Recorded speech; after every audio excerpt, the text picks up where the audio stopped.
Representative Keny-Guyer. Thank you, Madam Speaker. Colleagues, like many of you, I have spent a lot of time with nonprofits, both in my professional career and in my volunteer life.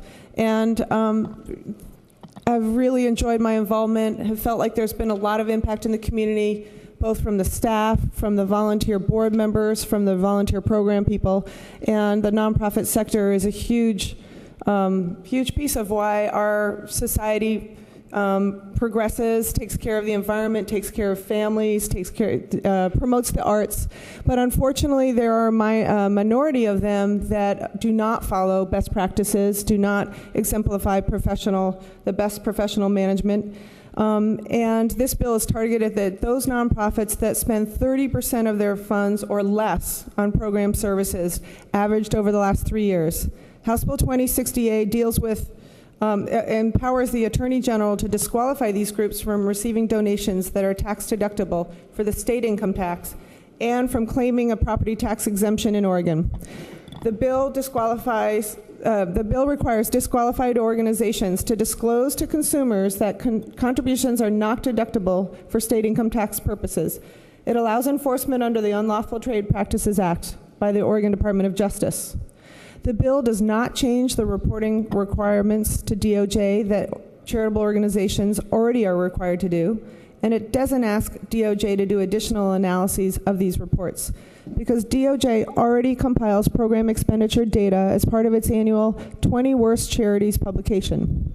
Better Business Bureau recommends a minimum of 65% as a best practice for program expenditures.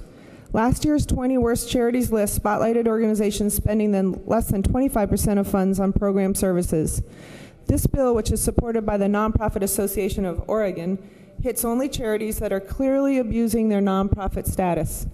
The 30% minimum for program service expenditures allow for reasonable exemptions, such as for organizations that have existed for fewer than 4 years, or situations where an organization is funding program services through an affiliate or accumulating funds toward a specific program expenditure consistent with their solicitations.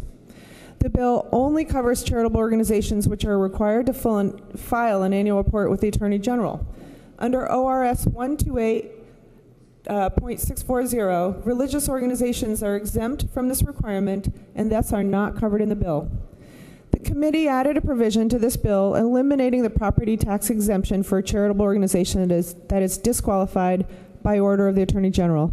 Like the elimination of the state income tax deduction, this is an effort to curb the behavior of an organization without simply prohibiting the organization from soliciting donations, a strategy that the U.S. Supreme Court ruled unconstitutional in 1980.